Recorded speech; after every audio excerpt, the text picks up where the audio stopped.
यहाँ से लंच करेंगे। इस आइलैंड का नाम है पनी आइलैंड। मैं पहले पनवी कह रहा था मुसफ कहने, लेकिन ये इनफैक्ट है पनी आइलैंड। बहुत खूबसूरत आइलैंड है, पूरा विलेज इसमें बना हुआ है।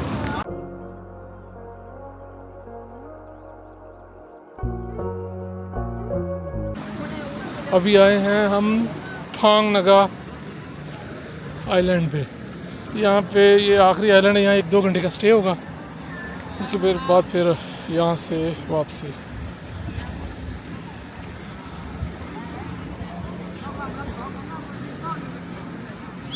इधर आ गए हैं मरीना पे वापस। यहाँ से हम अपनी गाड़ी निकालेंगे जो सुबह खड़ी करके गए थे। सुबह 10 बजे टूर शुरू हुआ था, 11 बजे, पौने 11 तक बोट निकली थी, क्रूज़ निकला था। अभी 6 बज गए शाम के, अभी वापसी हुई है। बहुत अच्छा ट्रिप था, खाना पीना खुला देते हैं और ट्रिप को बड़े अच्छे तरीके से ऑर्गेनाइज़ करते हैं। और इनका सबसे अच्छी बात है, मुस्लिम सबको अलहदा इन्होंने क्रूज़ों में कर दिया था, और अगर कुछ प्रॉब्लम्स ना हो। हमारे क्रूज़ में सारे मुस्लिम्स ही थे, तो हलाल फूड का भी कोई इशू नहीं था। यानी बहुत अच्छा ट्रिप था। और इसकी ट्रिप की टिकट्स आपने लेनी हो तो बेस्ट है ऑनलाइन लें। ऑनलाइन टिकट्स आप वेबसाइट से ढूंढ के लें। मैंने पैकेजेस ढूंढे थे, लोगों ने यही टिकट्स 4-4 हज़ार बात में ली थी, जो कि मैंने 1500 बात में ली। वही टिकट लोगों ने एजेंटों से ली, मैंने खुद ऑनलाइन ढूंढ के ऑफरें ढूंढ के निकाली थी, और सिर्फ 2 दिन पहले ली थी। तो खुद ऑनलाइन ऑफर्स देख के खुद टिकट्स बाय करें। हम पार्किंग में जहाँ हम गाड़ी खड़ी कर गए थे, ये रही हमारी गाड़ी यारस जो हमने रेंट आउट की हुई है, 40 नंबर की यूरोप कार से। अब निकलते हैं होटल की तरफ। आज हमारा टूर है फीफी आइलैंड का। फीफी आइलैंड पे आज कुछ एक्टिविटीज़ हैं, खाना होगा उधर, स्नॉर्कलिंग और ये काफ़ी सारी चीज़ें हैं। फीफी आइलैंड के बाद एक और है खाओ आइलैंड है, आई थिंक उधर भी साथ जाना है। हमारा टूर एक्सप्लेन कर रहा है कि आज कहाँ कहाँ जाना है हमने। आज 3 आइलैंड्स पे जाना है, उसने बताया। सबसे पहले खाए आइलैंड है, फिर फीफी है, और उसके बाद फीफी डॉन और फीफी ले है।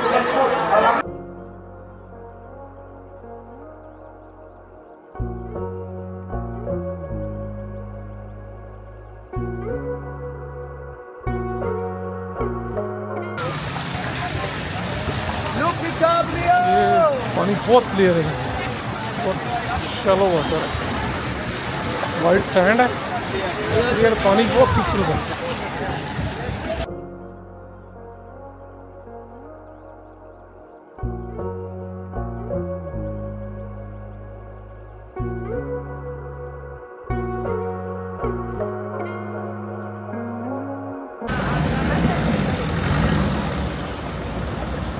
ये हमने वुड बोट बुक करवाई है। इस पे ये लगून इन्होंने सारा घुमाया, लगून घुमा के अब लेके जा रहे हैं दूसरी साइड पे। अभी आए हैं यहाँ पे लंच के लिए। लंच इस तरफ है।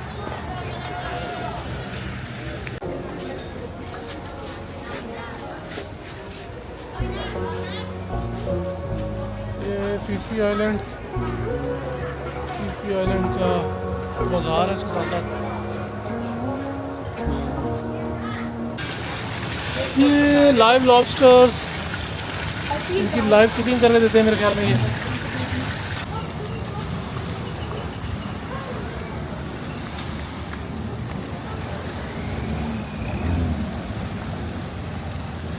ये सारा फीफी आइलैंड बहुत बड़ा आइलैंड है। इस पे होटल्स भी हैं, रिजॉर्ट्स भी हैं, इधर हर चीज़ है।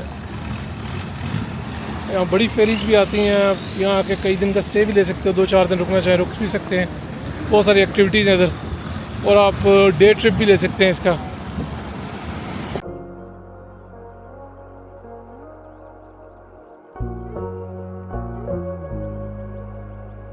अभी जो आगे तो पता चलेगा कि माया बे क्या है, हमें अभी कोई आइडिया नहीं।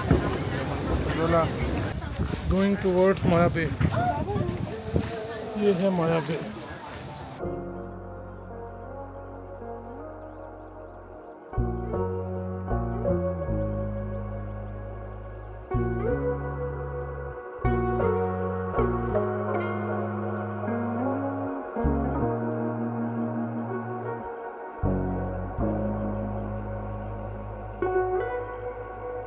आज के दिन की सबसे खूबसूरत जगह ये है। अभी इसके बारे में पढ़ते हैं। यहाँ पे स्विमिंग क्यों नहीं अलाउ?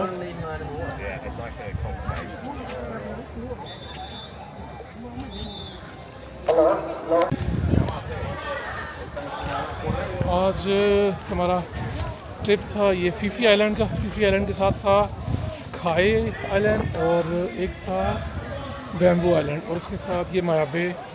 स्विमिंग थी, स्नॉर्कलिंग थी। आज का ट्रिप बहुत ज़बरदस्त था। ये ट्रिप आपको कॉस्ट करता है तकरीबन कह लें आप दिरहम में अगर देखें तो 200 दिरहम पर हेड।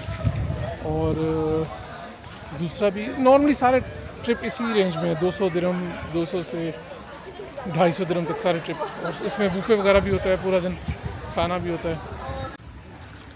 ये माया बे का एरिया सारा। अच्छा, इधर भी पानी आता है जब हाई टाइड होती होगी, इस वक्त इधर आता होगा। अच्छा, इतनी हाई टाइड होती है कि इसके ऊपर से पानी आ जाता है। कमाल की जगह तो ये है। ये देखें, टाइड में इतना पानी आता है। बहुत खूबसूरत जगह है। माया बे से वापसी के ऊपर इंतहाई खूबसूरत है ये। बहुत प्यारा सीन है इधर से। नीचे शैलो वाटर है, बहुत क्लियर वाटर है।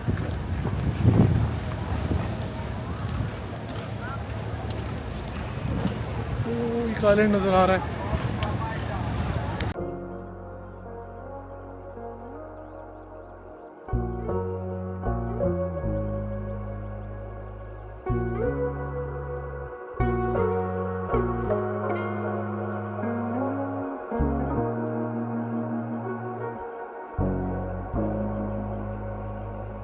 अभी हम खाना खाने के लिए निकले हैं तो ये मस्जिद नज़र आई। फुकेट में काफ़ी सारी मस्जिद देखी हैं, कुछ एरिया में तो बहुत मस्जिदें हैं।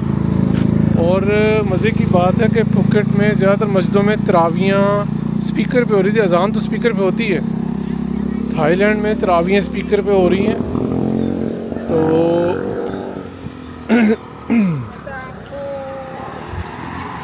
सोच के शर्म आती है कि हमारा मुल्क, मुसलमान मुल्क, जिसमें हमने खुतबा जुमे का और तरावियाँ स्पीकर पे बंद की थी, आज तक खोली नहीं। मुशर्रफ दौर में बंद हुई थी, मुशर्रफ साहब बंद कर गए थे और आज तक किसी ने खोला नहीं। यहाँ पे थाईलैंड जो इतना बदनाम मुल्क है जिसके बारे में, यहाँ पे रमज़ान में तरावियाँ स्पीकर पे हो रही हैं, जुम्मा का खुतबा स्पीकर पे होता है, सारी अज़ानें स्पीकर पे होती हैं।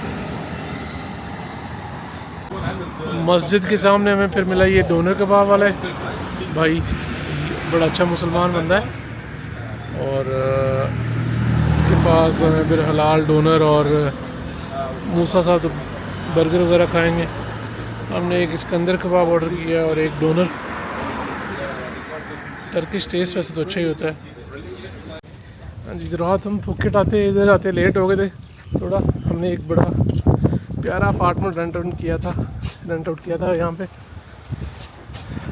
तो स्टूडियो अपार्टमेंट था। अभी तो खैर छोड़ के जा रहे हैं। 3-4 बिल्डिंग्स हैं इर्द गिर्द इस, और मिडिल में बड़ा प्यारा स्विमिंग पूल है। आपको थोड़ा सा बिल्डिंग्स दिखाता हूँ। जैसे ये स्विमिंग पूल है, लोग स्विमिंग कर रहे हैं तो करीब जाके वीडियो बनाना अच्छा नहीं है। बड़ा खूबसूरत स्विमिंग पूल है, बड़ी खूबसूरत बिल्डिंग्स हैं। मज़े की बात, यहाँ पे फ्री होल्ड प्रॉपर्टी है इन बिल्डिंग्स में, और ओनली 1 मिलियन थाई बात का ये अपार्टमेंट है, उसने लिया है लड़की ने। इधर भी एक स्विमिंग पूल है, वो भी दिखाता हूँ आपको। मूसा इस तरफ। यहाँ पे लोग आके रहते हैं गोरे, साल उन्होंने अपने अपार्टमेंट लिए हुए हैं। तो ये बड़ा अच्छा आइडिया है। ये यूक्रेनियन गर्ल है जिससे मैंने ये अपार्टमेंट लिया है रेंट पे। तो इसने 1 मिलियन बात का लिया हुआ है। 1 मिलियन बात सिर्फ 1,10,000 दिरहम बनते हैं। तो ये बड़ा अच्छा बिज़नेस आइडिया है। यहाँ पे बंदा 8-10 अपार्टमेंट लिए हों तो पर अपार्टमेंट एटलीस्ट 150 दिरहम पर डे में जाता है, एटलीस्ट। इससे ज़्यादा जाता है, 200 से अबव जाता है। लेकिन 150 भी लगाएं अगर आप एक अपार्टमेंट का रेंट, फिर भी बहुत अच्छा रेंट है। अच्छा, इस तरफ ये टेनिस कोर्ट भी है इसमें, इस तरफ एक छोटा स्विमिंग पूल भी है। वो छोटा स्विमिंग पूल है इस तरफ।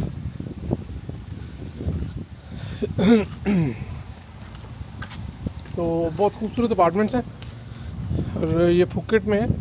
मज़े की बात, ये फ्री होल्ड प्रॉपर्टी है, तो इसके साथ आपको वीज़ा भी मिल जाता है। मेरे ख्याल में वो लड़की ने वीज़ा इसी के साथ दिया हुआ है। तो उसके काफ़ी सारे अपार्टमेंट्स हैं लड़की के। ये एयरबीएनबी पे उस पर तकरीबन 150 दिरहम पर डे पे जाता है, यानी कि 4500 दिरहम तकरीबन महीने का। और अपार्टमेंट कितने का है? अपार्टमेंट है टोटल 1 लाख का। 1,10-15 हज़ार बनते हैं एक प्लेन बात जो है। तो ये बड़ा ज़बरदस्त अपॉर्चुनिटी है, ये काम हो सकता है। यानी यहाँ पे अगर आप 5 अपार्टमेंट आप लेके रेंट आउट करते हैं तो आप महीने का आराम से अगर लगातार नहीं भी चलते 15,000 दिरहम तो निकाल सकते हैं। कॉस्ट निकाल के 12,000 दिरहम कह लें, साल का 1.5-2 लाख दिरहम बनता है। और 5 अपार्टमेंट कितने के आ जाएंगे? 5 लाख के, 5-6 लाख दिरहम के, यानी अच्छा खासा रिटर्न है। यानी कि आपकी इन्वेस्टमेंट 2 से 3 साल में निकल आती है। ROS 2 से 3 साल में हो जाता है। तो बहरहाल मैंने कुछ थोड़ी सी इन्फॉर्मेशन दी थी, वो मैंने सोचा आपके साथ शेयर कर दूँ। Okay guys, thank you. हमारा स्टूडियो अपार्टमेंट अभी हमने खाली कर दिया, तो सामान वगैरह ले गए। बस ये मूसा साहब क्या कर रहे हो आप? तो यहाँ से व्यू भी अच्छा है, तो ये नॉट बैड, इतनी कीमत में बहुत रीज़नेबल है। और यहाँ पे फुकेट में तो रेंटिंग का काम बहुत है। नॉर्मली अभी कल जैसे वीकेंड था, वीकेंड 2 दिन मैं होटल्स ट्राई कर रहा था, मुझको होटल मिल ही नहीं रहा था। अपार्टमेंट्स भी काफ़ी ट्राई किया, तो ये एक मिला मुझे। तो यह काम अच्छा है इसका। और पूरे साल टूरिज़्म है थाईलैंड में। यह मज़े की बात है कि मौसम ऐसा है, पूरा साल टूरिस्ट आते रहते हैं। अच्छा, ये फांग ना बे है, ये वो ब्रिज है जो इसको आइलैंड को बाकी मेनलैंड से मिलाता है। ये जो फुकेट आइलैंड है ना, ये ब्रिज क्रॉस करके आप फुकेट जाते हो, आगे सारा फुकेट आइलैंड है। क्योंकि फुकेट का डायरेक्ट ज़मीनी रास्ता कोई नहीं है, ये ब्रिज के ज़रिए आप ये सी का थोड़ा सा पार्ट है क्रॉस करके तो आप जाते हो उधर फुकेट। ये मेरी बैक साइड पे जो जिस तरह से मैं जा रहा हूँ, ये है मेनलैंड, थाईलैंड का मेनलैंड में अभी मैं एंटर हूँ। इधर लोग फिशिंग कर रहे हैं, काफ़ी एक्टिविटीज़ हैं।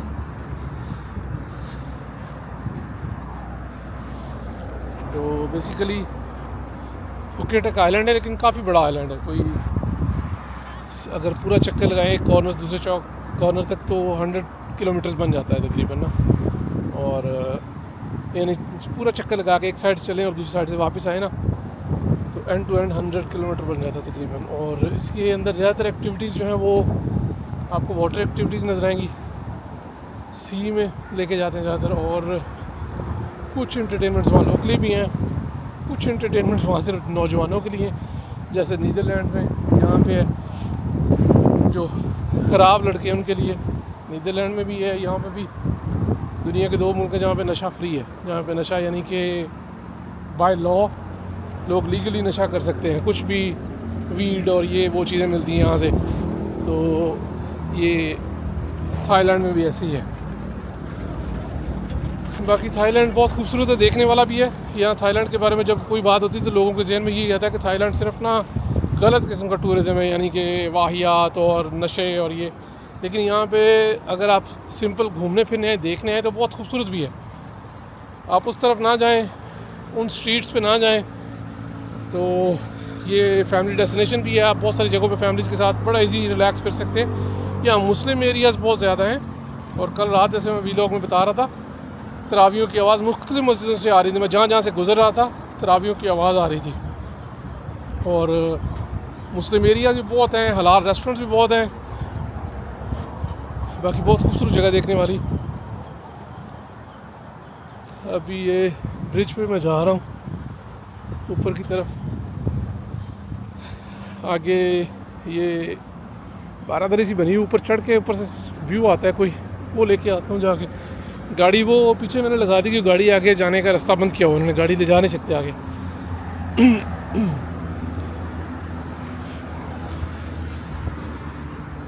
पानी ऐसे लग रहा है जैसे इस तरफ से आ रहा हो, हालांकि ये दोनों तरफ से सी का पानी है, दरम्यान में आइलैंड है, तो लेकिन ऐसे सर्कल कर रहा है, इस तरफ से आ रहा है जिस तरफ कैमरा है और इस तरफ को जा रहा है पानी।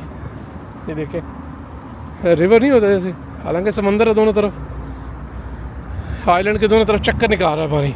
ये शायद उसकी वजह से होता है, ये जो क्या नाम है, टाइड की वजह से, लो टाइड और हाई टाइड की वजह से पानी एक वक्त आ रहा होता है एक तरफ, एक वक्त जा रहा होता है। और यहाँ पे टाइड भी अच्छी खासी आती है, यहाँ पे कहते हैं कोई 4 मीटर से ज़्यादा टाइड आती है, यानी कि 4 मीटर एक दिन में 24 आवर्स में समंदर ऊपर जाता है, 4 मीटर नीचे जाता है।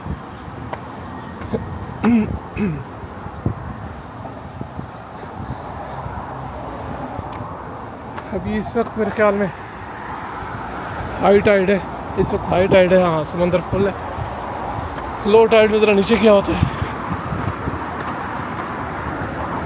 तो ये वो बारादरी सी बनी हुई बड़ी प्यारी जगह।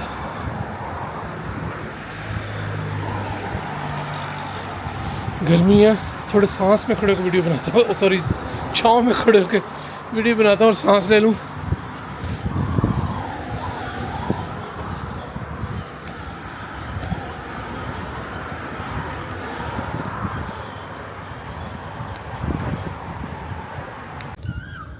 दारुल आबिदीन ये मस्जिद है फांगना में, अभी वो व्यू पॉइंट से पहले, बड़ी प्यारी मस्जिद है।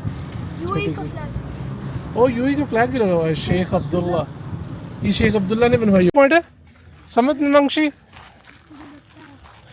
इसका नाम थोड़ा सा डिफरेंट था, समद मंगशी नहीं था, इसका नाम एक और था, मूसा। ये व्यू पॉइंट हुआ और बहुत खूबसूरत, आउथू व्यू पॉइंट है ये, आउथू ली व्यू पॉइंट है ये, और ये बहुत प्यारा व्यू पॉइंट है। ये कहते हैं समद मंगशी से भी अच्छा है, और इसकी हाइट भी बहुत ज़्यादा है। और ये ओ सुभान अल्लाह, सुभान अल्लाह, ये बहुत प्यारी जगह है। ये बहुत प्यारी जगह है ये।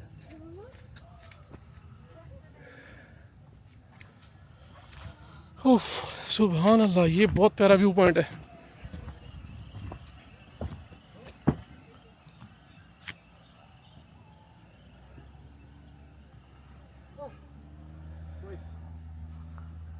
ग्रेट। ये आगे है जेम्स बॉन्ड पियर 007, ये सामने लिखा हुआ जेम्स बॉन्ड 007। ये वो सारी कश्तियाँ खड़ी हैं जो आपको जेम्स बॉन्ड पियर पे आगे लेके जाती हैं अंदर।